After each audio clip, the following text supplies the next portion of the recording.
Olha o nosso tema de hoje. Até que ponto você confia em Deus?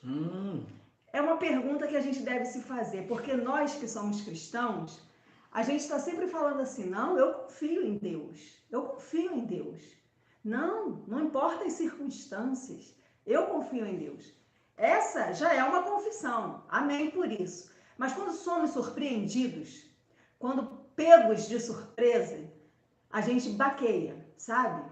Quando nós somos acometidos com as diversidades, os problemas, as adversidades que chegam a nós, as más notícias, como nós reagimos a isso? Porque a palavra nos ensinou que a fé, ela é a certeza de fatos que não existem. Você vê? Você crê em alguma coisa que não depende de você realizar, mas você crê que vai acontecer. E foi assim, a história da Bíblia toda sempre foi assim. E a nossa não é diferente, né, Maria? Exatamente. As pessoas confiam em Deus até o versículo 2. Basta as suas expectativas serem frustradas, basta aquilo que elas esperam não acontecer e ponto. Já entra o desespero. Confiança é algo que está estabelecido em mim, independente de que algo dê certo ou não. Eu não posso oscilar na minha confiança. Ah, não, é porque eu estava esperando que deu isso e agora? E agora? Ah, você não confia? Minha esposa, existe uma história que me vem agora à mente de um alpinista, eu acho que todo mundo aí conhece, né? Mas que cabe muito bem aqui na nossa reflexão, em que o homem foi escalar, parece que o Everest, o Aconcagua, um dos montes desse, mas ele quis ir sozinho, bater um recorde. E ele foi sozinho, enfiava as estacas, ia subindo sozinho e anoiteceu. As pessoas avisaram que era perigoso. Anoiteceu e, dado momento, uma daquelas estacas em que ele se apoiava quebrou e ele começou a despencar numa velocidade muito grande. E, de repente, no meio daquilo, passou um filme na cabeça dele, né? E ele ficou pendurado. A corda que ele se amarrou lá em cima, ele ficou pendurado. No meio daquela escuridão, um frio, ele gritou bem alto: Deus, me ajuda! E uma voz disse a ele: Você crê que eu posso te ajudar? Sim, sim, eu creio, eu confio. E a voz disse a ele: Corte a corda, confie em mim. E ao invés de ele cortar a corda, ele se agarrava mais ainda. Não, não, não, não, a corda eu não corto, não, não, não. Mas você não confia em mim? Sim, eu confio, mas se eu cortar a corda eu morro. No outro dia, acharam este homem congelado, preso à corda a 1 metro do chão. Tudo que a gente precisa fazer, às vezes, minha esposa, é cortar a corda. As pessoas ficam presas àquilo que as impede de avançar. Criam uma zona de conforto, mas do medo. Porque o medo, embora ele seja nocivo, ele cria uma zona de conforto.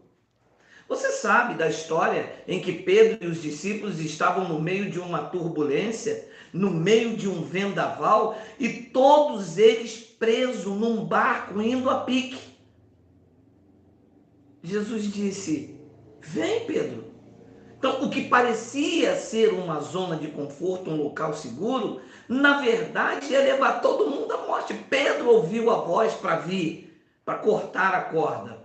E se nós confiamos em Deus, o melhor momento para se acreditar é nessa atitude de cortar a corda, de romper com aquilo que me mantém numa zona de conforto.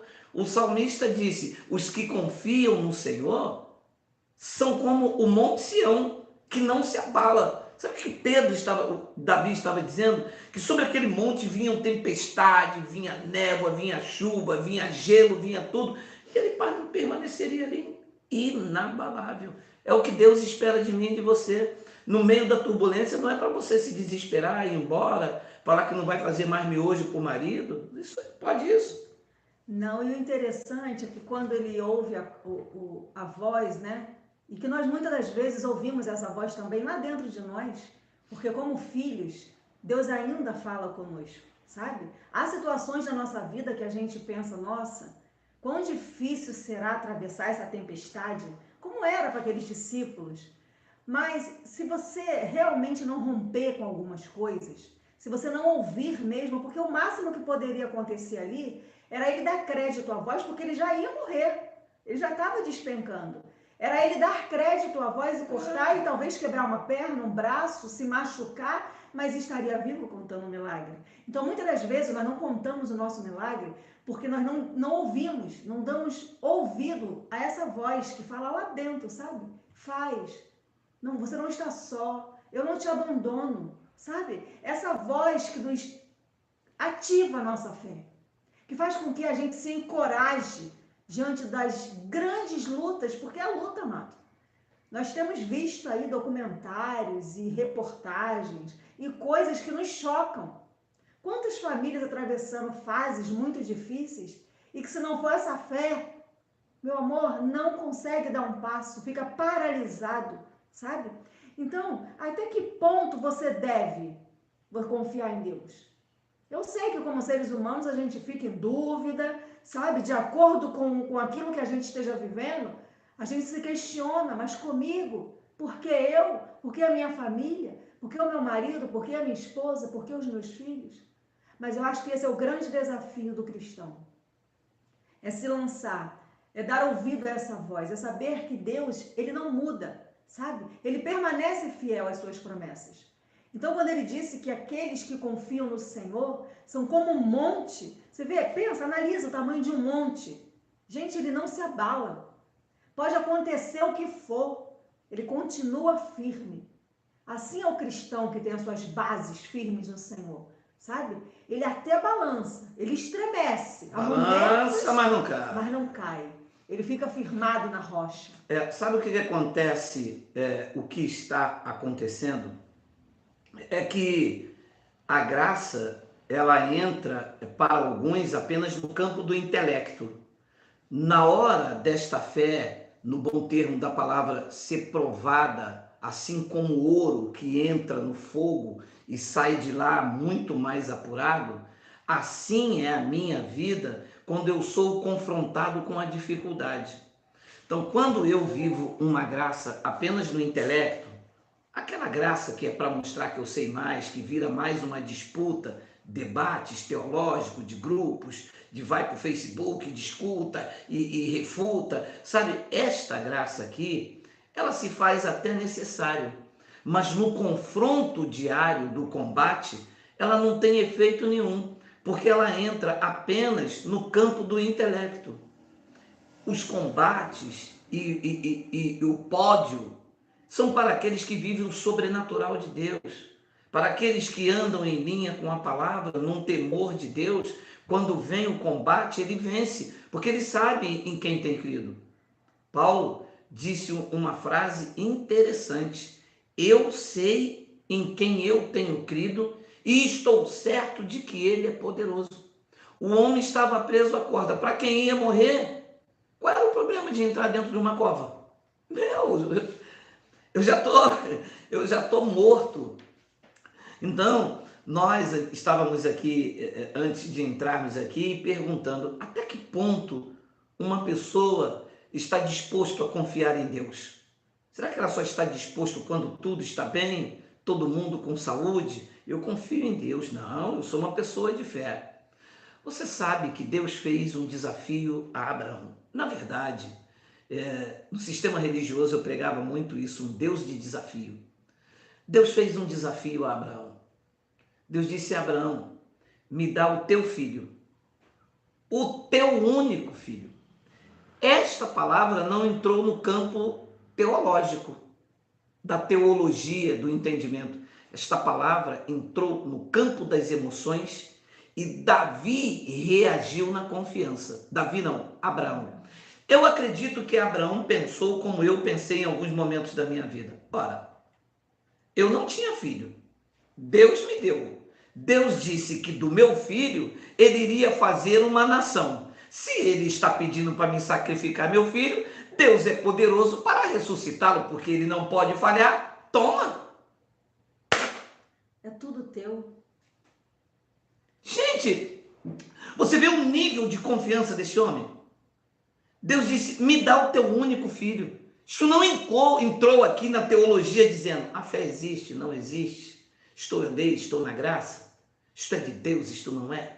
Você sabe essa guerra teológica? Não, é porque isso é até o ano 70, isso aqui não é mais. Não, porque agora, porque... Você sabe essas brigas teológicas que nós saímos do sistema, entramos na graça, entra no campo do intelecto, mas não entra no campo da emoção para você reagir com esta confiança. Ele não quis saber se é antes do ano 70, se não é, se é lei, se é graça. Ele quis saber o seguinte: Deus está pedindo, então ele é poderoso para ressuscitar o meu filho, ou então ele é mentiroso. Eu estou confiando em alguém que falou algo que não pode fazer, uma vez que ele vai matar. Como serei pai da multidão? Eu já avançado, já não posso ter meus filhos, mas filho, eu já tenho esse por milagre divino. Então diz que Abraão foi com seu filho. Gente, me desculpa, minha esposa, o canal é seu, mas quem manda em você sou eu, sou o cabeça da parada. Ui. Gente, realiza comigo. O menino vai, o único filho que tem o pai da velhice como o herói dele. O velho brincava de bola de gude, fazia bolinho de chuva. O velho falava para ele o ala. Tá entendendo, gente? O menino vê o pai como tudo, que Sara está acabada, que já teve um menino com quase 18 quilos. A velha arruinada, era o pai que era tudo. E o pai pega um menino para ser sacrificado. O cutelo está ali do lado. O coração do pai está... E o menino está perguntando: papai, aonde está o cordeiro para o sacrifício? O pai com vontade de falar: o sacrifício é você, eu vou te matar, meu filho. Tu imagina? Gente, idealiza e viraliza junto comigo, que eu já estou num estado viral.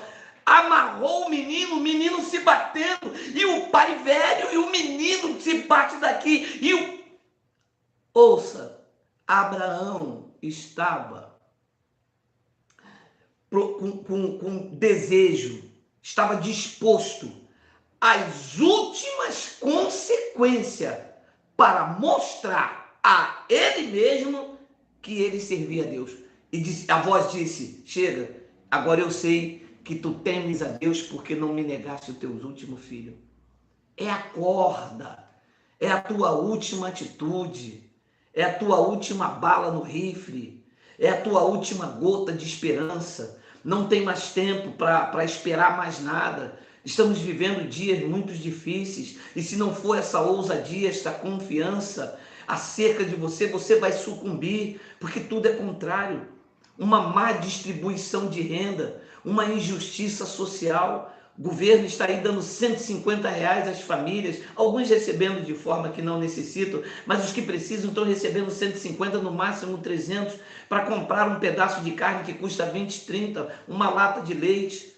Gente, se nós não depositarmos a nossa confiança em Deus, se você não for lá fazer sem saber que é impossível, se você não tomar uma atitude, se levantar, sair desse marasmo, comece com o que você tem, sabe? Seja como há uma profecia que o cara transforma ouro, como é que é? É muito conhecida aí, tipo um toque de rei Midas, mas é uma pessoa que consegue com os metais. Gente, se você não começar pequeno, se você não der o primeiro passo, Deus disse a Abraão: sai do meio da tua parentela, vem para uma terra que eu vou te mostrar. Abraão, mais uma vez, estava disposto a sair do comodismo. Ele não via o final da escada, ele nem sabia que tinha escada. Deus disse: ainda vou te mostrar. É isso que Deus espera, minha esposa, de nós. Deus não espera que a gente entre mais uma vez num ringue de teologia, porque é lei, porque é graça, porque é isso. Porque... Claro, isso se faz necessário, porque te livra de ciladas. Mas muito mais importante do que isso é viver uma vida de atitude, como um Monte Sião. Você tem que estar preparado energicamente, mentalmente, para as más notícias e superá-las com uma boa confissão. É por aí. Exatamente. E os desafios, eles são para serem vencidos, sabe? Eu me lembro também de um trecho bíblico que eu gostava muito, gosto muito, porque é uma história muito forte. Diz que homens iam a uma cidade e uma mulher vendo sempre ali, divulgando, né, divulgando o evangelho, ela então sente no seu coração o desejo de abrigar aquelas pessoas, de dar alimento, de passar uma noite na casa dela. E aqueles homens, como profetas da época, viram um coração tão puro daquele casal que nem os conheciam. E aí abrigaram eles e eles falam, mas observando, eles não tinham filho. Um casal tão próspero, solidário, sabe? Ajudava as pessoas, mas lhe faltava um filho. E aquela mulher não pediu nada. E conta que a Bíblia relata que eles então disse para aquela mulher que ela teria um filho, e assim foi feito.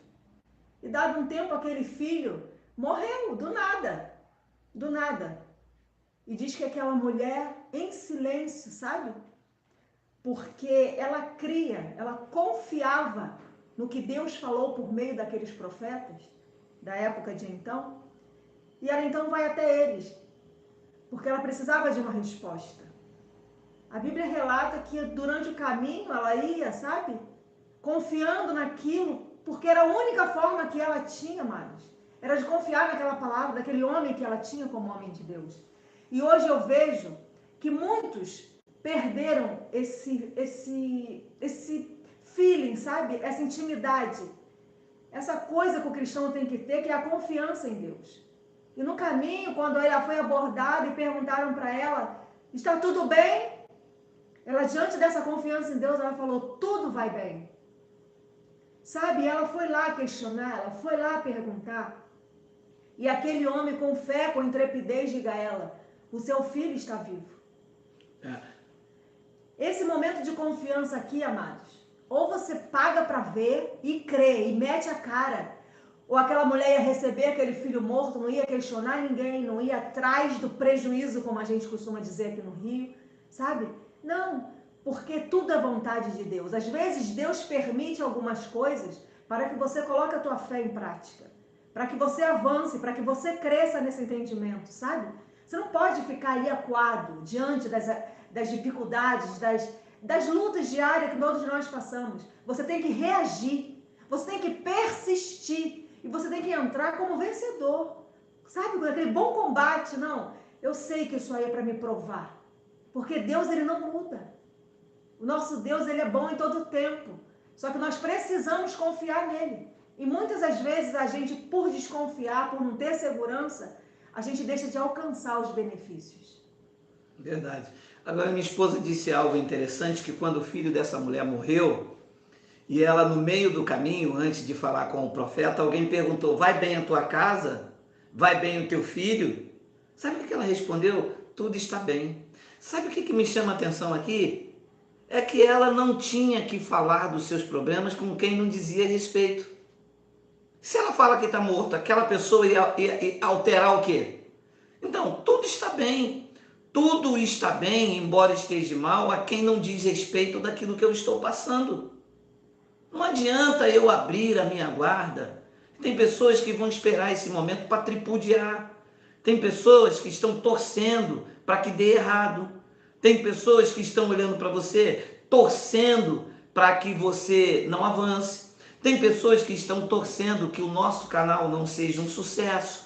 Entra aqui para espiar o Graça Sem Retoque, para ver quantos likes tem, quantas visualizações não tem, quantas programações tem diária. Tem pessoas que estão esperando para ver se realmente você está em graça, mantendo firme a tua confissão de fé. Tem pessoas que estão vendo que depois que você saiu da igreja evangélica, se você está empregada, está passando fome, como está se vestindo. Então, não diz respeito se a minha vida está bem ou mal a quem não pode solucionar. Quando perguntar a ela, vai bem a tua casa? Vai bem o teu filho? Quer dizer que são perguntas de pessoas que estão esperando ver se alguma coisa na tua vida está mal. E aí, você está na graça ainda? Por que ainda? Está esperando que eu saia? E aí, você está casada ainda? Por quê? Está esperando que o meu casamento seja um fracasso? E aí, você está naquele emprego ainda? Por quê? Estava tramando para que eu saia? Então, são esses momentos que nós devemos manter a nossa confiança em Deus. Não é ainda, eu estou sempre. Não é ainda, não é de vez em quando. Eu estou firme na minha confissão de fé. Haja o que houver, a minha decisão é uma só. Abençoado, depois de tomar uma atitude baseada no Evangelho, não volte atrás nem por um segundo, não recue. Crie raízes, se estabeleça. Um carvalho, ele demora mais de 60 anos para crescer. Depois que cresce, meu amado, as suas raízes são profundas. Confie em Deus. Até que ponto você está disposto a confiar em Deus? Porque quem confiou não desistiu no meio da jornada. Os grandes homens da Bíblia Sagrada não desistiram. Os grandes homens de sucesso na nossa época foram homens que persistiram. Este Brasil está construído aí sobre pessoas que deram a sua vida, derramaram seu sangue, alguns perderam a vida. Quando você lê o livro dos heróis da fé, alguns foram cerrados ao meio, jogados dentro de tonéis de azeite, queimados vivos, foram mortos aos fios das meadas, entregues à boca de leões, e as pessoas da fraqueza, eles tiraram força. É o que Deus espera. Deus não quer que eu, aos 55 anos, fique dentro de um quarto e lembrando das feridas do passado, de que não deu certo, porque eu sou um analfabeto, eu não vou conseguir falar, as pessoas vão criticar quando eu falar mormão, as pessoas vão criticar quando eu falar saloba, ou salobra, ou salabo, eu não estou preocupado com isso. Tudo está bem. Aliás, todas as coisas cooperam para o bem daqueles que amam a Deus. Combata o bom combate da fé. E quando esta tua atitude de confiança for requerida, for pedida, mostre em quem você tem crido. No meio da dificuldade, eu sempre digo aqui entre os irmãos, o melhor momento para crer em Deus é no meio da dificuldade. Crê quando tudo está bem, crê quando a despensa está cheia, quando está todo mundo com saúde, é ótimo.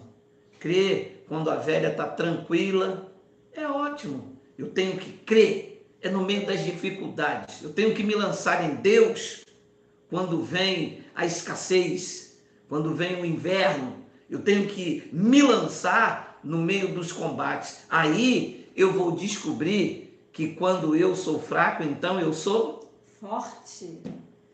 Hoje é uma grande oportunidade, sabe? De você tomar aquela xícara a mais, numa conversa franca com Deus. Porque às vezes, em graça, a gente perde um pouco o foco. Ih, muito. Não ora, não agradece. Tudo que aconteceu hoje está na vontade de Deus. Não, tudo é mecânico. E vai, pega ônibus, vai trabalhar, come, bebe, sabe? Chove, faz sol. E é tudo muito raso. E eu acho que Deus, ele gosta quando um filho bate um papo profundo com ele, sabe? Ele já nos conhece, amada. Afinal de contas, foi ele que nos criou. Mas eu ando reflexiva e eu vejo que há momentos na nossa vida em que nós devemos sim conversar com o Pai. Exponha. Fale o quanto você confia nele, o quanto você tem confiado e o quanto a sua vida tem se baseado nessa confiança. Às vezes é preciso ser falado. Assim como para o seu marido, para a tua esposa, você não fala. Eu te amo, olha, eu preciso que você faça isso para mim, marido. Olha, eu tenho que comprar aquilo, eu tenho que hoje ir em tal lugar, você me leva. Eu acho que às vezes falta essa conversa, aquela xícara de café a mais.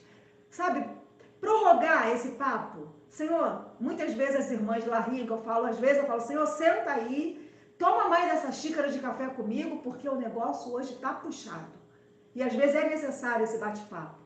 Sabe, esse abrir de coração, esse colocar para fora, esse rasgar, sabe? É Deus ver que você está aberto para que Ele realmente fale ao teu coração, como Ele tem falado e às vezes a gente não ouve, porque nós não estamos atentas a essa voz.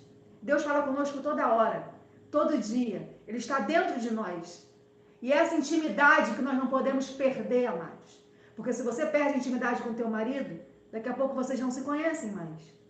Ele vai para um lado, você vai para o outro, ele faz uma coisa, você faz outra, vocês não se encontram mais. E daqui a pouco isso aqui está perdido. Assim é a intimidade com Deus. Assim é esse pacto de filho, de pai, sabe? Então hoje, Nós queremos dizer para você, nessa oportunidade, nessa manhã, que vale a pena aquele bate-papo ao pé do ouvido, vale a pena, antes de se levantar da cama, você abrir os teus olhos e falar: mais um dia, Senhor, e eu confio em Ti. Eu confio que vai suceder assim. Comece a falar, coloca a tua fé em prática. Eu sei que, por fé, Senhor, o meu filho vai ser um filho obediente hoje. Por fé, o meu marido vai ser uma bênção. A minha esposa já é uma bênção. A minha casa já está suprida. O alimento, Senhor, a provisão já chegou. E você começa a confessar aquilo, vai, sabe, te preenchendo, vai te reanimando. Em dias difíceis, amado, a confiança em Deus, ela tem que permanecer inabalável. E é assim que nós queremos, nesse momento, dividir com você essa fé, que ela fique cada vez mais ativa, que você comece, sabe, a pensar grande e a agir grande.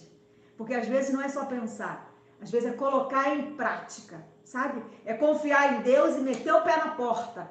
É falar: Senhor, estou indo, eu vou avançar, eu vou crescer, eu vou conseguir, porque Tu estás comigo todos os dias da minha vida e Tu não abandonas, meu filho. Amém. Eu vou contar um breve testemunho, né? Todos sabem aqui que há mais de 30 anos atrás eu tive preso, e quando eu saí do presídio, eu não achava emprego em lugar nenhum.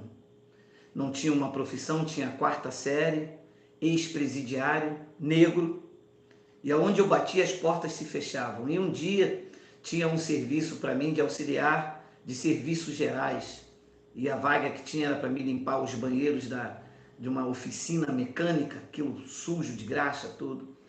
E eu passei no teste, fui tirar os documentos. Quando eu voltei, que entreguei o documento, eu fui rejeitado porque puxaram a minha ficha, não me deram emprego, e eu tive que trabalhar para sustentar a minha família. Era eu, minha esposa, a minha filha, nós não tínhamos o Miguel ainda, e a gente morava num quarto praticamente de favor, era cozinha, a cozinha era também a sala, um quarto e um banheiro de 50 por 50, o chuveiro em cima do vaso, e passamos fome. Foi muito forte, muito desesperador, porque a minha filha queria leite, a minha esposa, a gente passava por muita dificuldade. E eu não sabia como reagir, porque um negro, 4ª série, ex-presidiário, como que eu ia sustentar minha família? Eu não sabia fazer nada. A minha vida inteira foi no crime. Eu não sabia pegar uma colher de pedreiro, nada. E um dia, depois de chorar muito, depois de ver minha filha pedir leite e não ter, depois de ver a minha esposa passando por dificuldade, o teto onde a gente estava era um teto de madeira, lambri, e no meio os ratos passavam a noite toda, a gente não tinha condições de ir para uma casa melhor, e os tapurus começaram a cair lá de cima, porque os ratos morriam, e os tapurus caíam em cima de mim, da minha esposa e da minha filha. Eu levantei 4 horas da manhã e disse: eu vou sair, quando eu voltar, eu vou tirar vocês daqui. Quando eu cheguei na rua, do nada, um cântico saiu da minha boca. Eu comecei a cantar sozinho na rua, 4 horas da manhã, esse trecho dessa canção. Tudo que é impossível ao homem fazer, eu vejo a mão de Deus sempre aparecer. Na terra, no mar, nem no céu, não existe alguém comparável a Deus. Tudo que o homem não faz, só Tu podes fazer. E tudo que é impossível ao homem fazer, eu vejo a mão de Deus sempre aparecer. Na terra, no mar, nem no céu, não existe alguém comparável a Deus. E tudo que o homem não faz, só Deus pode fazer. 20 e poucos anos se passaram. Deus do nada, Ele fez tudo. Só eu e minha esposa sabem as trajetórias até aqui. Pedras que no meio da caminhada cortavam os nossos pés. Na nossa confiança nós víamos pedras, mas eram cacos de vidros, armadilhas de pessoas que diziam que nos amavam e queria ferir os nossos pés para que nós não pudéssemos caminhar mais. Mas a cada corte nos nossos pés, a cada sangue que iria saindo, Deus dizia: não temas, não te espantes, eu sou o teu Deus, eu te ajudo com a minha destra fiel. Hoje, as pessoas estão olhando para as nossas colheitas, porque elas não viram o quanto nós caminhamos numa terra seca e semeávamos confiando em Deus. Seja esta a tua atitude. Se lance. Não permita que o Evangelho da Graça entre apenas no tempo, no campo teológico, invalidando a capacidade que você tem em Deus de se lançar. Eu estava decidido, porque eu não tinha um pai rico, não tinha uma mãe rica, não tinha um emprego, negro e ex-presidiário, com uma mulher que era e é a paixão da minha vida, e com a minha filha querendo pão e leite. Eu dizia: ou tu faz, ou eu vou sucumbir.